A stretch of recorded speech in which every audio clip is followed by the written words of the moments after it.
Hey guys, thanks for clicking on the video. Today's just going to be a real quick one. We're doing a tail tidy install on a 2017 Mt09. That thing over there. I'll show you the little bits and pieces we've got. TST Industries axle block and license plate light. Tail tidy itself I've actually made up myself, but I'll run you through all that bits and pieces in a second. Let's have a look. So quick rundown, just get the TST Industries axle block. Obviously he's going to replace this. Opinions are divided on it. I think hideous looking rear section on the 09. We've also got their little license plate light, which will mount up and stick to the back of the number plate. Hopefully should work. These little pieces here, these are little brackets that I made up myself. Just a piece of angled aluminium painted in black. Pretty straightforward. If you've got any questions about that at all, leave them in the comments section. But let's rip into it. Things you're going to need, minus the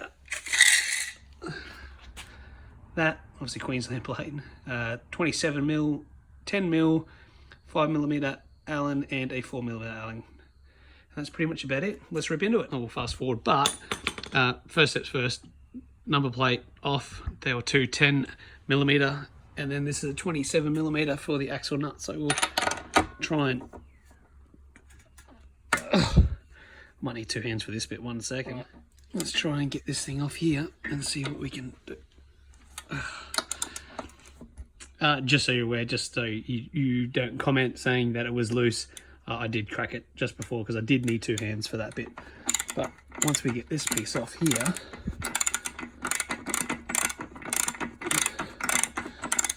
we should remove this whole rear assembly. But before we do that, completely off, what we'll have to do is remove the wiring for the plate light. So basically a little push-pull and a 5mm here. So we'll pop that out and disconnect the little connection that's under here. These little push terminals, basically, if you haven't seen them before, push the metal in, it unlocks it. Pretty straightforward to pull out from there. Basically, as you can see, that's unlocked. If you push it through, that basically rearms it. So when you push it back in, you pop that down, that'll lock it back in place. So now we'll just do the 5mm unit in here. Oh, that was actually fairly loose. But there we go, it's only holding in plastic, so I can't imagine it needs to be too tight. Pull this off from here.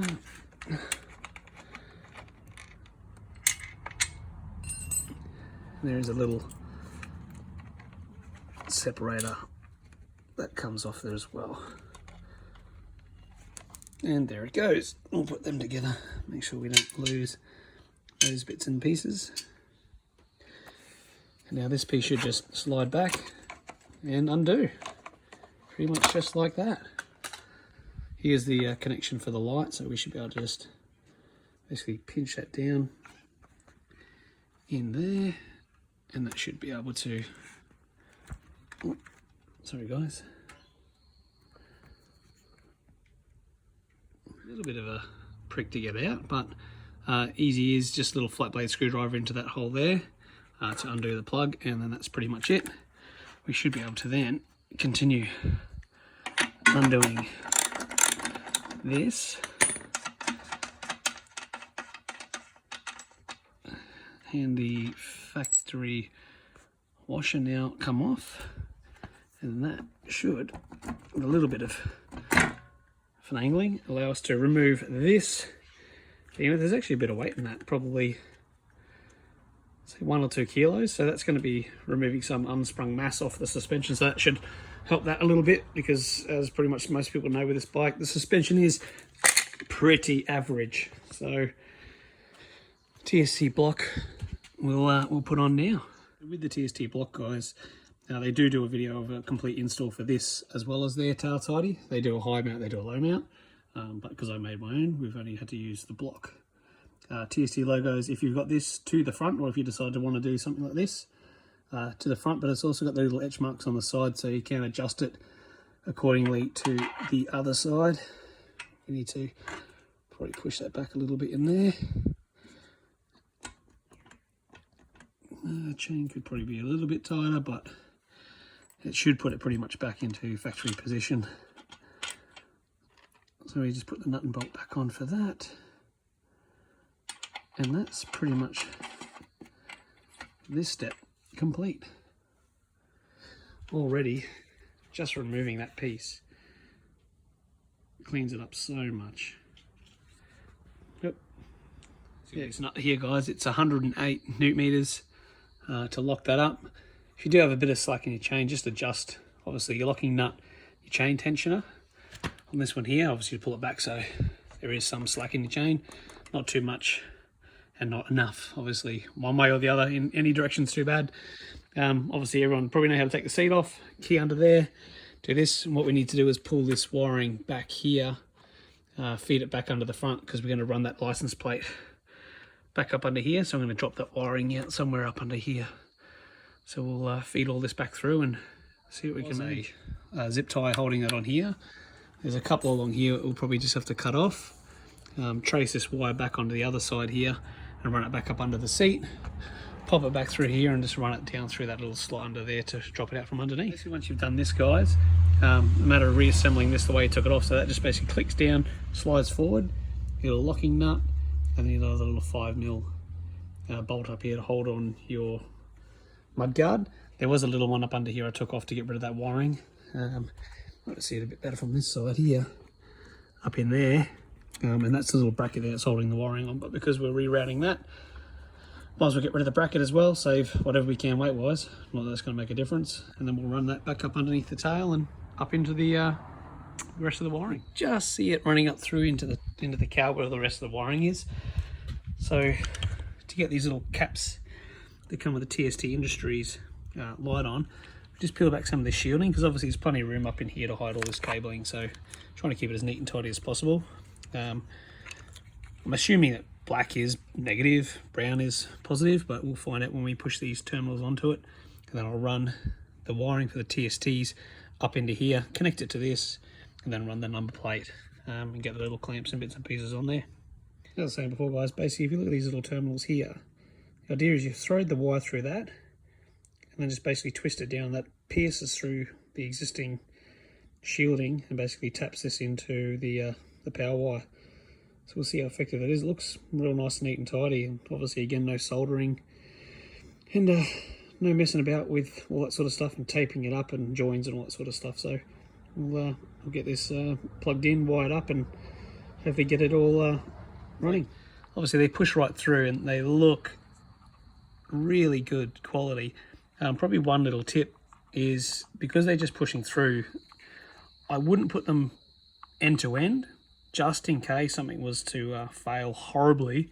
Then obviously you've got two bare wires side by side, but if you put them next to each other like this, obviously there's reduced chance of them, if something was to go wrong, to fail and spark out and create a circuit or short or something like that. But all we've got to do basically is hide this, mount the license plate light to the license plate, but we will, now that that's connected, turn him on and check that we have power. Perfect. So it's definitely working awesome. That's actually really bright too. It's actually quite a bright day and you can still see that, but that'll mount to the back of the number plate.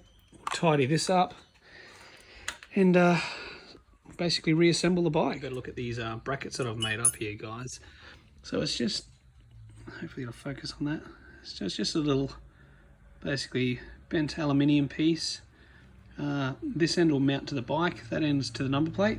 So obviously, and again, I'm going for a low mount, so that should, thank you truck, mount nice and neat under there. And you can adjust that angle as well. But if you've got any questions about these, just hit me up in the comments below, and I can obviously let you know what piece it was. Obviously, if you're in Australia, it's a little aluminium from Bunnings, or if you're going to Home Depot or whatever it is overseas. So and just painted them black, but that's 95% of it's going to be covered by the number plate, so it should look pretty tidy. So we'll get this attached to the bike, get the number plate mounted, and happy days. So basically what we're going to do is mount them up underneath to these original hardware points here using the original hardware.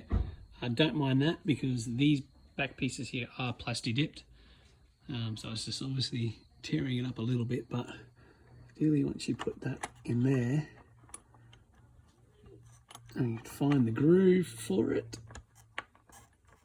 something like that. I'll leave them a little bit slack, so what we can do is obviously adjust those accordingly, but as you can kind of see, that's pretty much the idea. We'll repeat the process on the other side, and then fit the number plate up to it. With these pieces here, actually, guys, it's probably easier mounting this to the back of the number plate first, because obviously once it's up there, it's going to be pretty difficult to get to. So if we flip this over, you can see it's obviously going to mount through like that, and we'll mount it up on the bike. That's all mounted.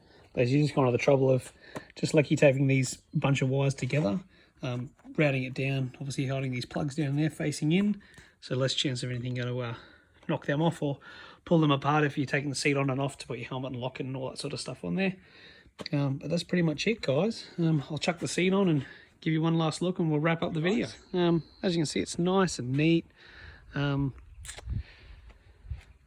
in with the angles of the foot pegs, so it should, you know, hide in there nicely. As far as legality goes, I can only imagine from what I can work out that it is. However, again, happy to be the guinea pig, so we'll just see if we get any grief from the boys in blue.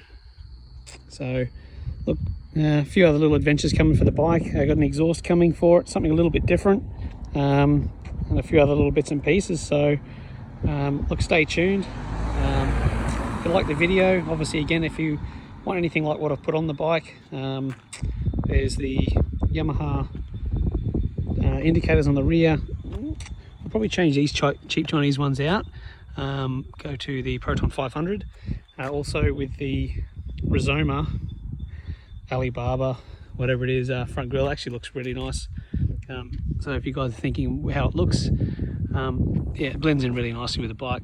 But like I said, yeah, there's an exhaust pipe coming. We're going to do that in conjunction with a tune from Kevin Hope. So hopefully we'll document that for the day. But that about does it, guys. So if you like the videos, give it a thumbs up. Again, comment in the description if you want to know what parts I've used and how I've obviously knocked that tail tidy up. But guys, we'll see you in the next one.